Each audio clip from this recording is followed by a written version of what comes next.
ဂျပန်စစ်သားတွေကြားတဲ့ကသုံးငယ်လေးတစ်ကောင်လုံးရောက်သွားတဲ့ဒီအမျိုးသမီးရဲ့ကံကြမ္မာကဘလို့ဖြစ်လာမလဲသူမကိုမြင်လိုက်ကနဲ့ဒီမကောင်းဆိုးဝါးအုပ်စုကတားကောင်မြင်တဲ့ကြားတွေလိုချက်ချင်းဆိုသလိုစိတ်တွေကြွတက်လာကြပါတယ်သူတို့ရဲ့မျက်နှာတွေပေါ်မှာရိုင်းဆိုင်တဲ့အမူအရာတွေနဲ့မျက်လုံးထဲကဖုံးကွယ်မထားတဲ့လောဘရမတ်တွေကိုတွေ့ရမှာပါဒီအချိန်မှာအမျိုးသမီးကသူမရင်ဆိုင်ရတော့မယ့်အရာကိုကြိုးသိနေခဲ့ပါပြီဒါဟာတေးချင်းထက်ပိုကြောက်စရာကောင်းတဲ့ငရဲခမ်းပါပဲ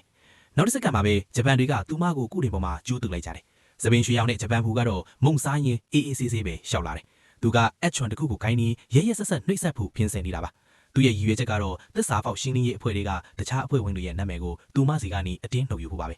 ဂျပန်တွေရဲ့ချင်းမြောက်မှုတွေမလုံပြီးမှုတွေကိုရင်ဆိုင်နေပေမဲ့သူမကတော့နာကျင်မှုကိုအန်ကိုတင်းတင်းကြည့်ပြီးတင်းခံနေပါတယ်သူမရဲ့မျက်လုံးတွေကတမနီလိုခိုင်မာနေပြီးအဖွဲအစည်းနဲ့ရဲဘော်ရဲဘက်တွေကိုဘယ်တော့မှသစ္စာမဖောက်ဘူးဆိုတာအပြသနေပါတယ်ပြောဆွဲနီကြမ်းတမ်းနီဘယ်လိုမှသုံးမရတော့တဲ့အစုံဂျပန်ဘူကဟန်ဆောင်ထားတဲ့မျက်နှာဖုံးကိုခွာချလိုက်ပါတော့တယ်ယုံမာကောက်ကျတဲ့မျက်နှာအစင်မှန်ပေါ်လာနီဘေးကကောင်တွေကလည်းတဘိုးကြပြီးလိုက်ရဲနေကြတယ်အခုမှရက်ဆက်ချမ်းကလေးမှုအထွတ်ရောက်မယ်နှိပ်စက်မှုအစ်စ်ကစတင်တော့မှာပါဒါကတော့ဖြစ်ရမှန်ကိုအခြေခံရိုက်ကူးထားတဲ့ဇက်ကားကောင်တကားဖြစ်ပါတယ်